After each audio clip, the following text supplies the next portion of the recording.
my name is Caroline from Pinnacle Studio Success. In this video, I'm going to share with you 5 easy ways to make your studio more profitable.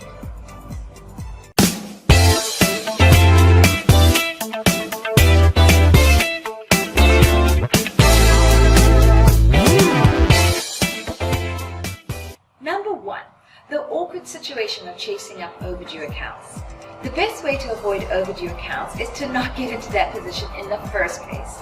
Make all your students go on mandatory credit card auto payments. For the last couple of years, parents in my studio can't even register online without a card. Now what happens if a parent doesn't have a debit or a credit card? Insist that they pay you with 10 post-dated checks. It's a much easier system to manage and avoids the inevitable task of having to chase after money. Make sure you present the auto payments as a convenience to your parents. No more "when is my payment due" or late payment fees. Be sure to have policies and procedures in place for declined cards and return checks. Number 2, know how to deal with parents who are struggling financially. We've all experienced this. I'm having a tough month financially. Can I pay you next week, next month, or even worse, some indeterminate time in the future? This is a tough one, especially if you are a people pleaser and find it hard to say no. You need a standard response.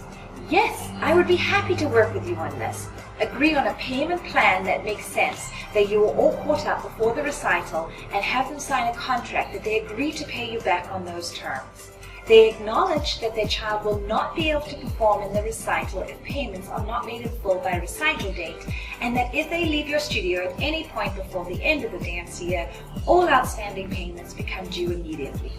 We are heart-centered businesses, and we are passionate about what we do and who we teach, but the financial health of your studio is vitally important to your sense of well-being. You deserve an abundant life, and it starts with gaining financial control of your studio.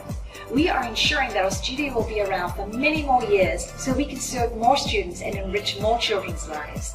You owe it to yourself to build a strong financial foundation for your studio so you can continue to give your students an amazing experience. Number 3, this is my favorite one, don't discount. I know the feeling. Your numbers are down and you get desperate to fill your classes, so it feels like your studio is thriving. So you discount your tuition, and this starts a slippery slope where the expectation is set that there is a discount for everything. Military discounts, sibling discounts, discounts for new students, discounts for early payments. Don't be tempted to discount your prices to get new students in the door. Rather use tangible incentives that don't detract from your bottom line. A free leotard, tutu, studio t-shirt, dance bag, water bottle, etc. doesn't hurt your bottom line as much as discounting your tuition.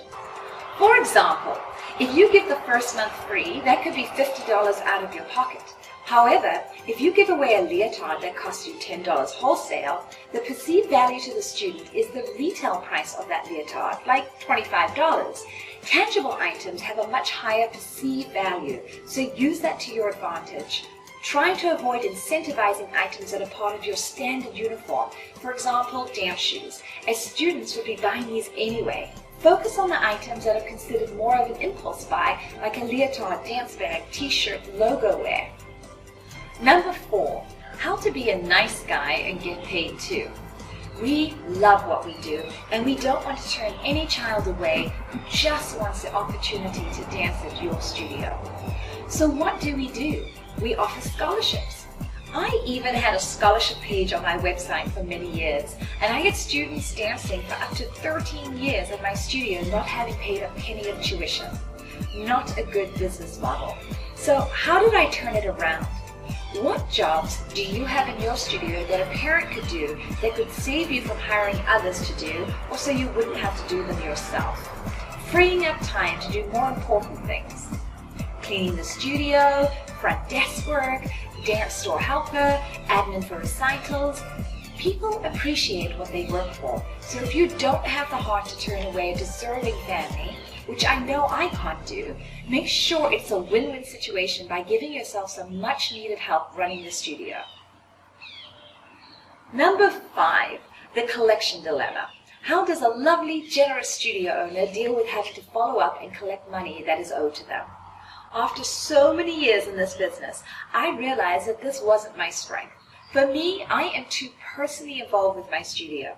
It's 20% business and the rest it's all heart. It's difficult for me to chase my families for money. Obviously, now that the majority of them are on autopay, this has been drastically reduced. But still, accounts get overdue by cards being declined, then the student leaves while still owing a balance. I decided that this was the time to delegate a task that I loathed and I wasn't very good at. It's so much easier for a person not emotionally tied and involved to the studio to make collections for you. And they're usually far more effective. So to recap, get your families on autopay. Make repayment contracts with those that have fallen on hard times. Don't discount, but if you have to, barter them time for tuition. Delegate collections of overdue accounts. I hope that this video will inspire you to take control of the side of our businesses that most creative studio owners don't enjoy. See the PDF to give you ideas as to what I have given as sign-up bonuses and incentives.